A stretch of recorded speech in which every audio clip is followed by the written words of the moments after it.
Maybe you're finally going to Europe for that dream vacation, or even Asia for a business trip. Either way, one thing's for sure, you're going to have to know what the requirements are to comply with COVID.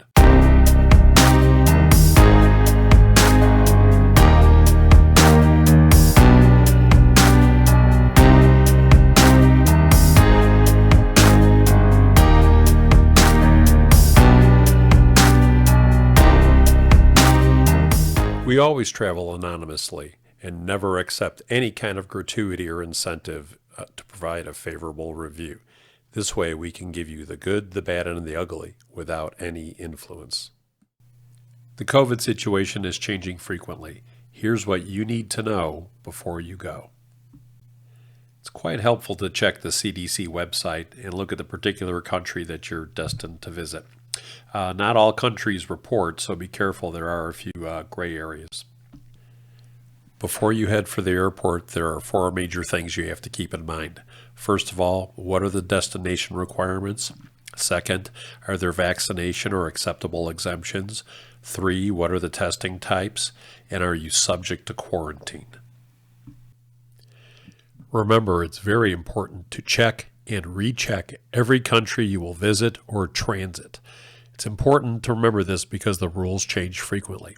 If your transit takes you through Japan or Hong Kong, you could get stuck in the airport if you don't meet the local requirements. 2 places we recommend to check is the CDC website and the destination country. Every country will have a listing of what their requirements are. Some countries may accept a documented medical exclusion on why you do not have a vaccination. It's very rare and difficult to obtain this kind of entry. What they want to see is a vaccination certificate and proof of a negative test. In the USA, there are 2 main types of testing, PCR and rapid testing. There are variations of this in Europe and Asia, so you may hear it called by different names. If you get caught in a quarantine situation, be prepared. They can last 7, 10, even 14 days, and you're going to have to pay the bill. Right, here we are in the demonstration part of the video. We're going to show you really how easy it is to schedule a COVID test. For this demonstration purposes, we're going to go to cvs.com. You could just as easily do it with Walgreens or Rite Aid or any other convenient facility near you. As you see here up in the menu bar, we're up in the cvs.com page. So we're going to come to this box all the way on the right side of the page, and it says in-person COVID tests and results. We're going to click on here, and this is going to take us and start the process. Now it's going to ask for what zip code we're in. That's okay. We'll say 75070. We're going to schedule a test. Now these are the qualification questions. What it's asking us here is why do we want to get a COVID test? And you have to answer yes to something here, or you're not really qualified to get a test. So it's as simple as saying you're seeking to test because of high transmission rates. Are we seeking to test to prevent the spreads? Sure. Have we been close to somebody with COVID? No. Are we resident in a special setting like a nursing home? No. Do we work in healthcare? No.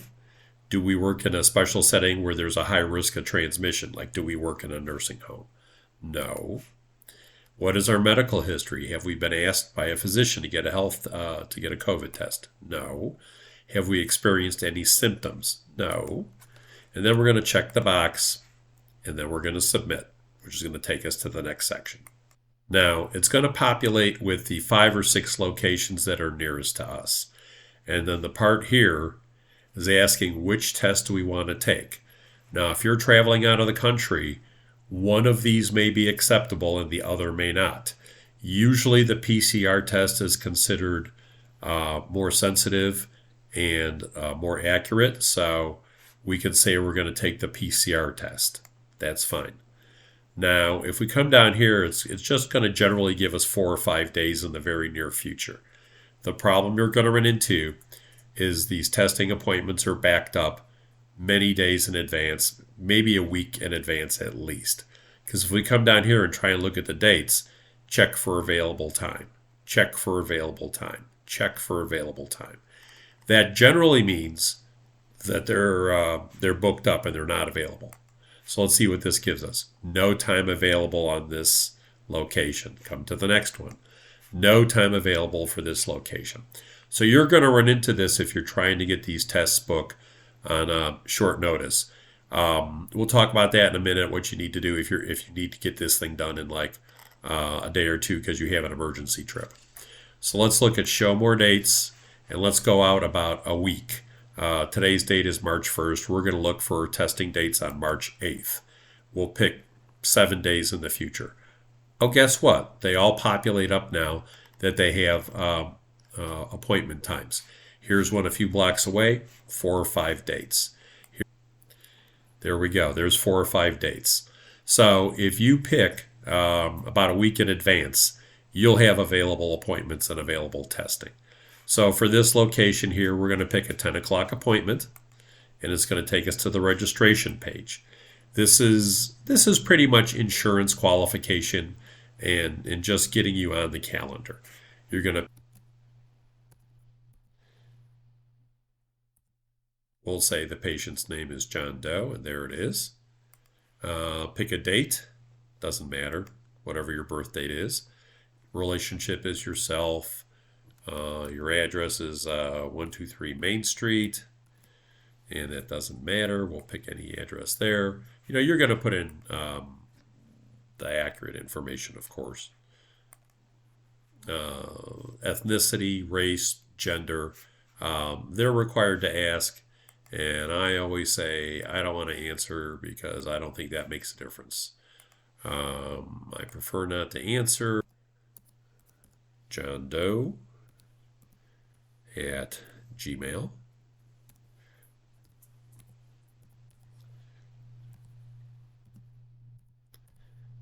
I'm going to enter my email as John Doe at email. 555-123-1234. There you go. There's 10 digits.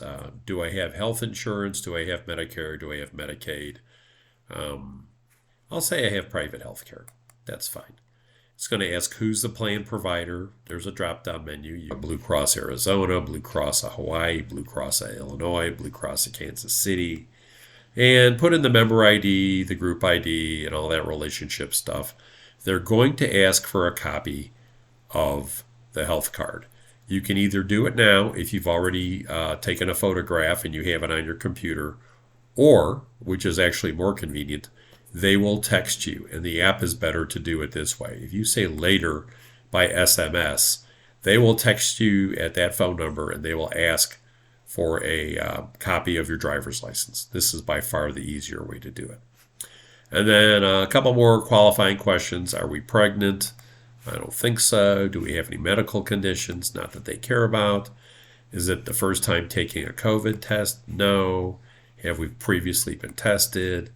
Do we have the vaccine? Yeah, we're vaccinated. Do we have all the doses? Sure.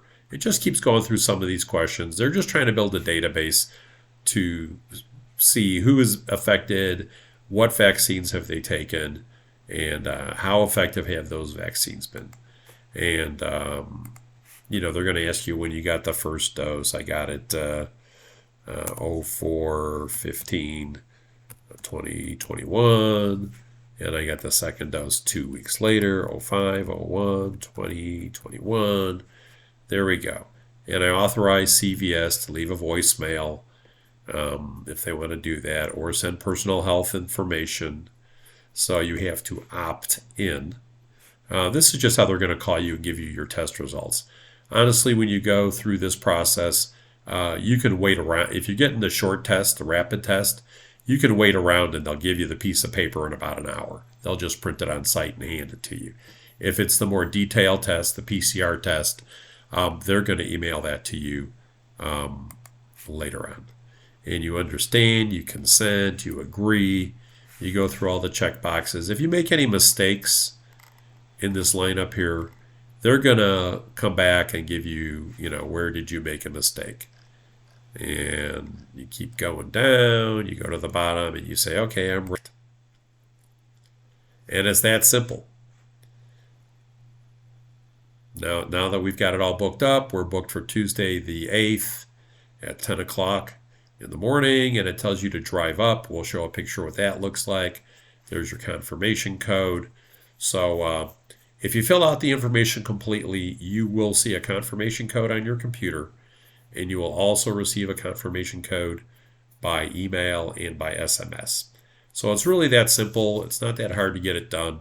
Probably takes you about 5 minutes, and a copy of your health card. If you're holding it, you really want to have it in your hands when you do this. And you can go ahead and get that confirmed. So now we'll go into and we'll take a look at the actual process of getting tested and how easy that really is. It's really pretty simple. We just show up at our local CVS, maybe 5 or 10 minutes before our appointment time. They have these signs on practically every lamppost in the parking lot. You'll see that they have several stalls that are designated for COVID testing. Just pull into the one and call the phone number on your confirmation. The nurse will come out to your car and verify your ID, and then she'll escort you into one of these mobile offices. The test itself only takes 15-20 seconds. They put the swab up your nose and you're done.